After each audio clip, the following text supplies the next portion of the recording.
Check this out, guys. This is a brand new BMW X3 and it's now currently in its 4th generation.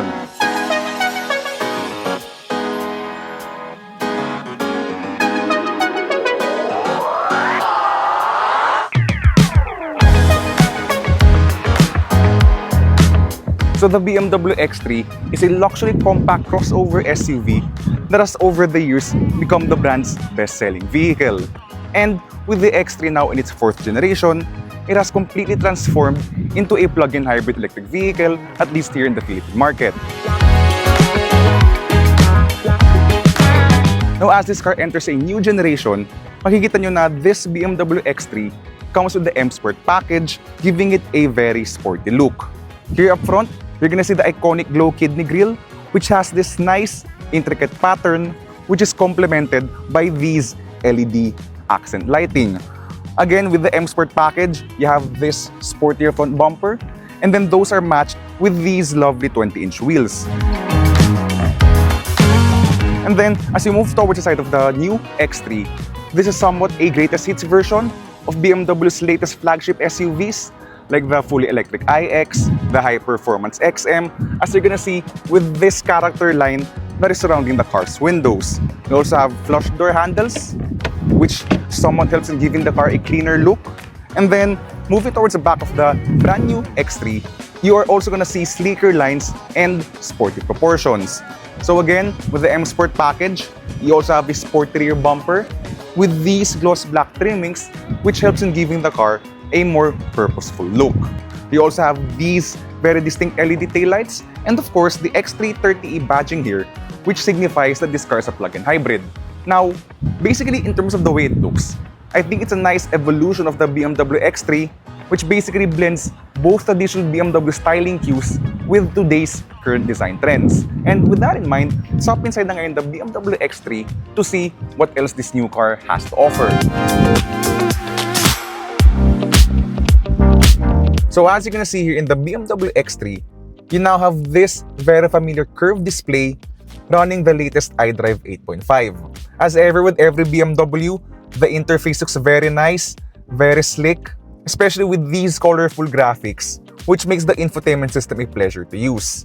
Though you still have the rotary knob controller here, when you still want tactile feedback in operating the system, iDrive over the years is now more biased for use with the car's touchscreen. You have here a standard as well, a large head-up display, which displays a lot of information, including the car's advanced driver assistance systems.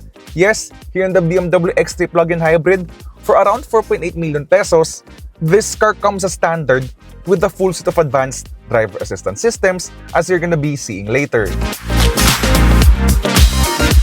Apart from the tech features of the interior, of course, speaking of which, you have wireless Apple CarPlay and Android Auto, along with the My BMW app, or rather BMW Connected Drive, which connects your car through the smartphone, and basically you're gonna be able to check various vehicle functions or various vehicle data, and you can monitor charging status with the car's plug-in hybrid system. And then of course with Connected Drive, the car itself is connected to the internet, so you have traffic updates, for example, with the car's built-in navigation system, along with sophisticated over-the-air updates. Now, apart from the tech features of the car, let us talk about the interior itself, because that is also a highlight, I think, here in the brand new BMW X3, because it's a very stylish interior. There's a lot of nice textures here and nice materials all over the interior. So you have a lot of leather and soft touch surfaces all across the interior. You also have a lot of nice stitching details here on the car's dashboard. And then, yun nga, being the M Sport version, you also have these lovely sport seats along with these suede materials and vegan-friendly leather upholstery. And then also worth mentioning nga pala, by the way, is that, yeah, this car has a selfie camera here, up in the overhead console here. And the Harman Kardon sound system that's standard in this car also sets the mood while you're driving. And then with that in mind, pag-usapan na natin yung kanyang back seats, which as you're gonna see here, there is plenty of space at the back of the X3. So this takes into account a 5'11" driver along with a 5'11" rear passenger. And yun nga, headroom's really generous along with legroom.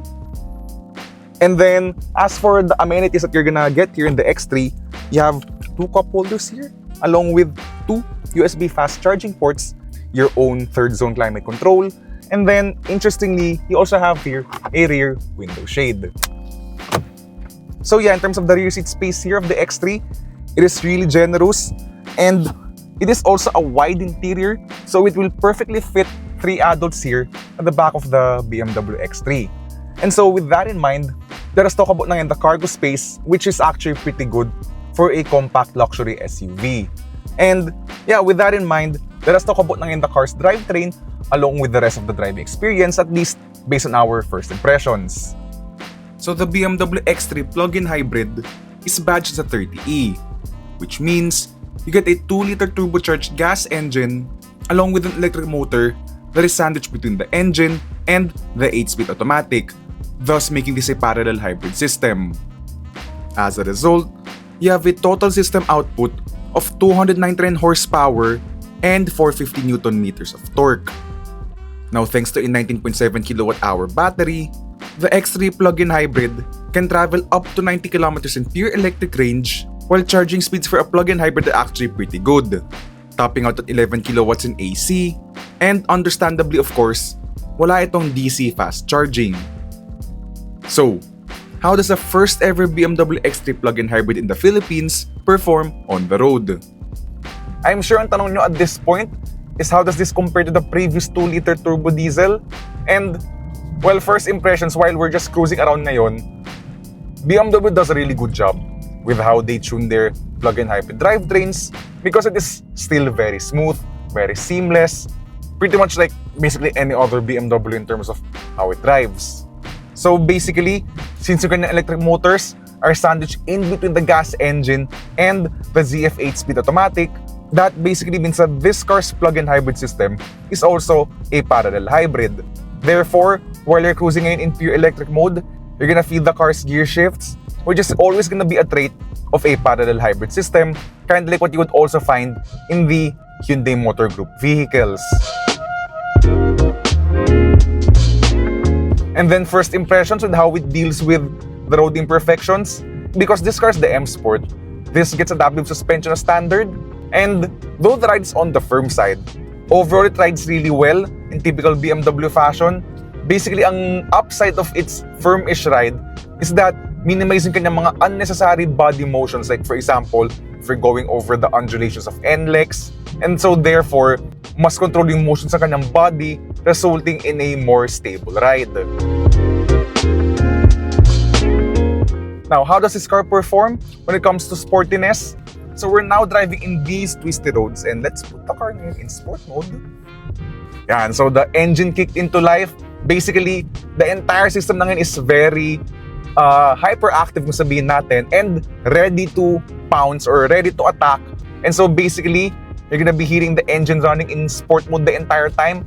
And here in the twisties, grip levels are really nice. Ang kapit niya. The steering wheel, again, though not the best in terms of feedback, offers a lot of response and precision. So it's easy to place this compact SUV on the road. Of course, in typical BMW fashion, the transmission is really nice, very well calibrated, and will even do rev matching. Also worth noting is that the suspension firms up when you put the car in sport mode. Kaya talaga ang sobrang ganda ng kapit niya. It's so flat and so stable through the corners, and it feels like a much smaller car. Itong BMW X3, now that this car is in sport mode. Oh, wait lang.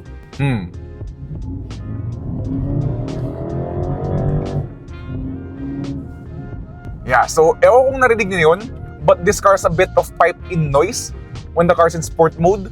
But yeah, yun na, overall, this car is really, really nice based on my first impressions. Itong BMW X3 is faster, more refined, and really very responsive to your throttle inputs, much more talaga compared to the previous 2-liter diesel version. Efficiency though, di pa makaka-comment because again, this is just a first impressions drive, and so we're only able to drive it for a very short time. And yeah, with that in mind, wait lang, let's put the car natin in personal, or rather it's standard or normal mode, and things quiet down to a very serene drive, and thus giving you a relaxing driving experience. So as promised, sabi ko nga sa inyo, we're gonna be talking about the car's advanced driver assistance systems. And so the BMW X3 plug-in hybrid gets the driving assistant plus. So what that basically means is that on top of the usual automatic emergency braking, lane departure warning, and blind spot warning, driving assistant plus also adds full speed adaptive cruise control and even lane centering. So there's a slower car in front. Let's turn on the adaptive cruise control. Yeah, that is really good. It is keeping the car to really locked in its lane. And as you're gonna see as well, there are these parang light bars on the steering wheel, which are basic notification lights for example, if you're not holding on the steering wheel, and it will warn you if you need to keep your hands on the wheel, for example. So there's that part as well. But the thing is, this is a really good system. It works really well. The calibration based on my first impressions is really good. And basically, that is the case with the new X3 plug-in hybrid. Kung mapapansin nyo naman, this car is practically fully loaded with almost every single feature that's available in this car in global markets. Yet at the same time, in terms of pricing, it barely got a price increase when compared to the previous X3 with a 2-liter diesel engine and the M Sport version. We can't wait to have this car for a full week to give it our full comprehensive review. But for the meantime, just stick to Go Flatout PH for everything and anything about BMW and of course, the brand new X3.